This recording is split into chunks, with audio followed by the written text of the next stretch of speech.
ত্রয়োদশ জাতীয় সংসদ নির্বাচন 12ই ফেব্রুয়ারি। আনুষ্ঠানিকভাবে ভোটের প্রচার শুরু হয়ে যাবে আগামীকাল সূর্যোদয়ের সঙ্গে সঙ্গে। পোস্টার, মাইকিং, স্লোগানে মুখরিত হয়ে উঠবে চারপাশ।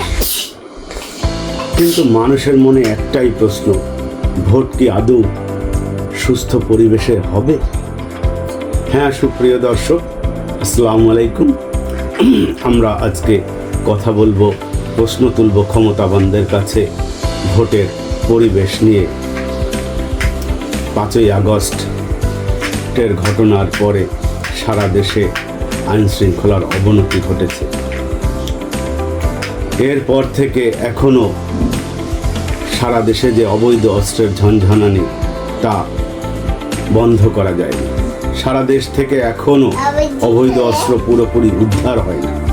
এ নিয়ে সাধারণ মানুষের মধ্যে স্পষ্ট ভয় কাজ করছে।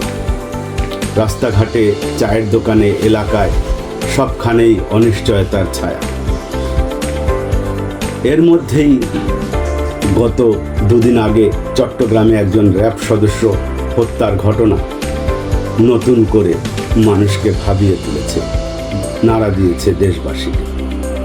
এই ঘটনা শুধু একটি হত্যা নয়, এটা নিরাপত্তা ব্যবস্থার উপর মানুষের আস্থাকে আরও দুর্বল করেছে, প্রশাসনিক কর্মকাণ্ডকে প্রশ্নবিদ্ধ করেছে।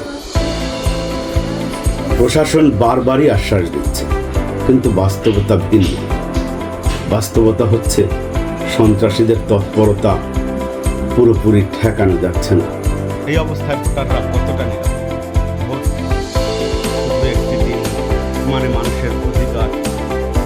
ভোট মানে গণতন্ত্রের পরিস্থিতিতে কি মানুষ ভয়মুক্ত হয়ে কেন্দ্রে যেতে পারবে, নাকি ভয়ই সবচেয়ে বড় বাধা হয়ে দাঁড়াবে? প্রশ্ন রেখে গেলাম ক্ষমতার কাছে।